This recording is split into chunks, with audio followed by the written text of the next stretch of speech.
Good morning student. आज का हमारा टॉपिक है लॉज ऑफ थर्मोडायनामिक्स। उससे पहले हमें टर्म पता होनी चाहिए थर्मोडायनामिक्स।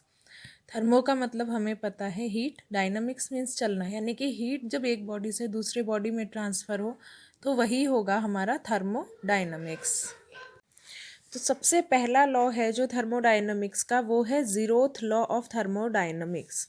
ये लॉ क्या कहता है, पहले हम स्टेटमेंट पढ़ लेंगे। According to this law, if two systems are in thermal equilibrium with a third system, then they separately are in thermal equilibrium. इसका मतलब क्या हुआ, दो सिस्टम्स थे, सपोज ए और बी, वो किसी तीसरे सिस्टम के साथ में थर्मल इक्विलिब्रियम में थे। थर्मल इक्विलिब्रियम का मतलब क्या है, दोनों का टेम्परेचर सेम है, ना तो ए से सी तक कोई हीट जाएगी ना ही बी से सी तक, यानी कि ए और सी थर्मल इक्विलिब्रियम में है और बी और सी भी थर्मल इक्विलिब्रियम में है। तो according to this law automatically A और बी दोनों भी क्या होंगे, आपस में इन थर्मल इक्विलिब्रियम। यही है ज़ीरोथ लॉ ऑफ थर्मोडायनामिक्स। तो ज़ीरोथ लॉ ऑफ थर्मोडायनामिक्स के बाद में आता है फर्स्ट लॉ ऑफ थर्मोडायनामिक्स। अब इसकी भी हम स्टेटमेंट पढ़ लेंगे।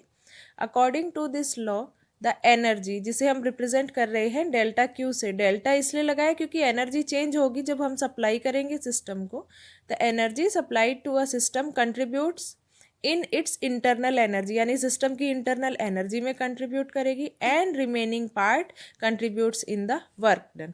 तो यहाँ क्या हुआ कि सपोज हमने किसी सिस्टम को एक एनर्जी दी और उसमें जो चेंज इन एनर्जी था उस सिस्टम का, वो कितना आया, डेल्टा क्यू।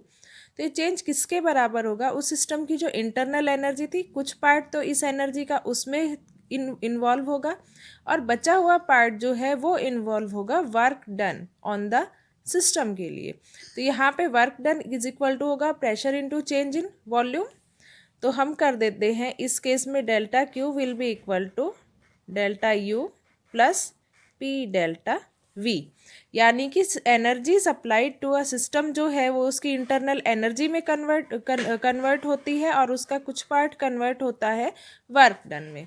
अब इस लॉ की एक लिमिटेशन है, इसने कहीं पर भी ये नहीं बताया कि एनर्जी फ्लो किस डायरेक्शन में होगा, वो हॉट से कोल्ड में होगा या कोल्ड से हॉट में होगा। ये इस लॉ की लिमिटेशन है। अब थर्मोडायनामिक्स का हमारा अगला लॉ है सेकेंड लॉ ऑफ थर्मोडायनामिक्स। वो क्या कहता है, उसकी दो स्टेटमेंट्स है, एक केल्विन प्लैंक स्टेटमेंट और दूसरी है क्लैसियस स्टेटमेंट।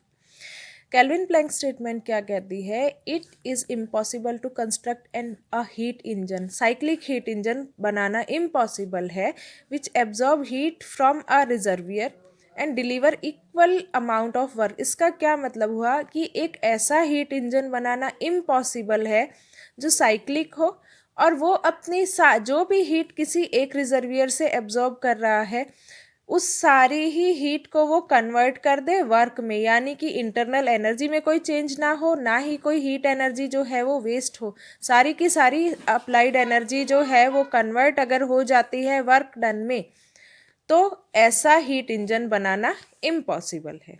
इसी की सेकेंड स्टेटमेंट क्लैसियस ने दी थी, it is impossible to construct a device that operates in a cyclic manner and can transfer heat from colder body to hotter body। अपने आप ऐसा कोई डिवाइस बनाना इम्पॉसिबल है जो कहाँ जाए, कोल्ड से ट्रांसफ़र करे हीट को हॉटर बॉडी में, ये इम्पॉसिबल है। आपको उसके लिए उसके ऊपर वर्क करना पड़ेगा, अनलेस कोल्डर बॉडी से हॉटर बॉडी में हीट ट्रांसफ़र नहीं हो सकता। ये थे हमारे 3 लॉज ऑफ थर्मोडायनामिक्स।